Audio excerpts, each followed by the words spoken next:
Nous sommes en 1956. L'Algérie, sous domination coloniale française depuis plus d'un siècle, est embrasée par le feu de la Révolution. L'année précédente, le 1er novembre 1954, une poignée de révolutionnaires déterminés ont lancé une attaque audacieuse, allumant les flammes de la résistance à travers le pays. Cela marqua le début de la guerre d'Algérie. Le FLN, le Front de Libération Nationale, a émergé comme l'avant-garde de cette lutte, unissant les Algériens de tous horizons, sous la bannière de la liberté. Cependant, les premiers jours de la Révolution ont été marqués par un manque de cohésion.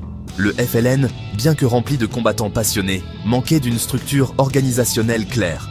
Imaginez un vaste pays, avec différentes régions, chacune avec ses propres dirigeants et stratégies. C'était le défi auquel était confrontée la révolution algérienne. À travers la campagne tentaculaire, différentes wilayas ou zones militaires opéraient avec un certain degré d'autonomie. Ce manque de commandement central constituait un obstacle important. La coordination entre les différentes wilayas était difficile, entravant l'efficacité de leur lutte. À cette complexité s'ajoutait le groupe de l'extérieur. Il s'agissait d'éminents dirigeants du FLN comme Ahmed Ben Bella, exilés dans les pays voisins. Bien que géographiquement éloignés, ils exerçaient une influence considérable sur l'orientation de la révolution. Il devenait de plus en plus clair que pour que la révolution réussisse, une structure de commandement unifiée était nécessaire. Une figure pivote a émergé pour relever ce défi, Aban Ramdan. Leader visionnaire et brillant stratège, Aban a reconnu la nécessité d'une stratégie politique et militaire unifiée.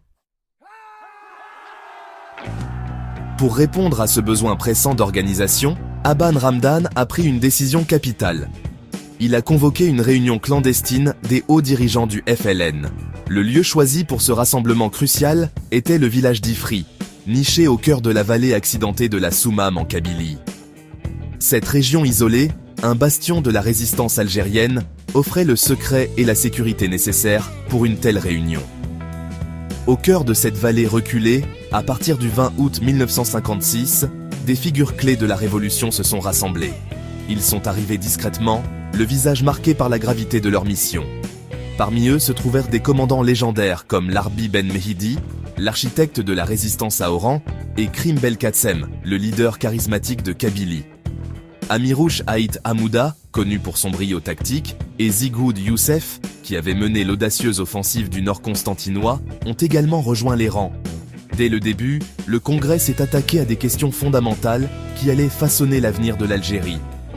Quelle devait être la relation entre la lutte armée et les objectifs politiques?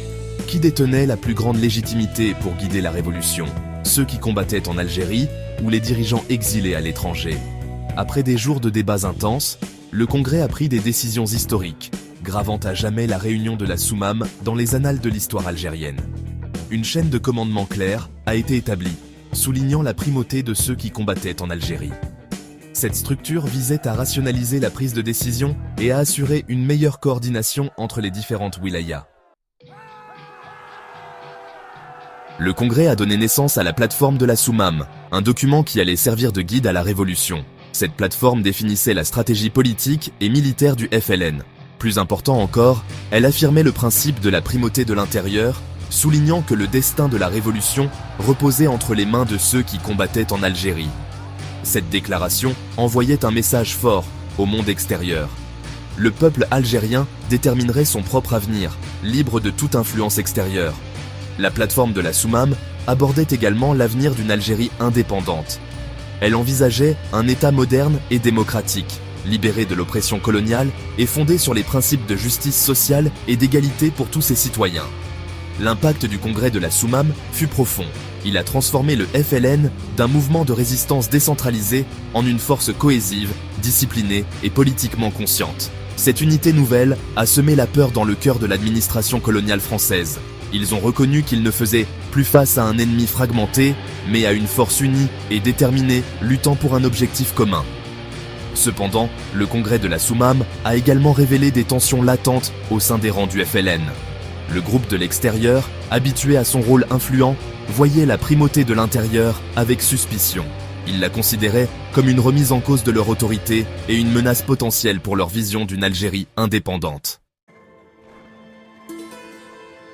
Malgré les désaccords internes, le congrès de la Soumam reste un moment charnière dans la lutte de l'Algérie pour l'indépendance.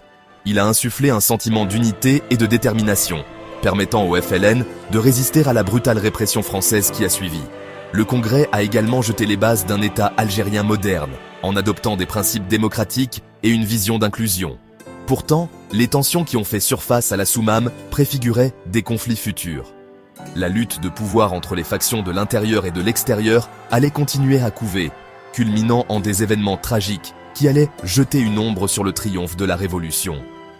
Aujourd'hui, le congrès de la Soumam témoigne de l'engagement indéfectible du peuple algérien envers l'autodétermination. Il sert de rappel des sacrifices consentis et des défis surmontés dans son long et difficile chemin vers la liberté. Les échos de ces délibérations historiques dans la vallée de la Soumam continuent de résonner, nous rappelant la force durable de l'unité, l'importance d'une vision claire et la complexité des révolutions.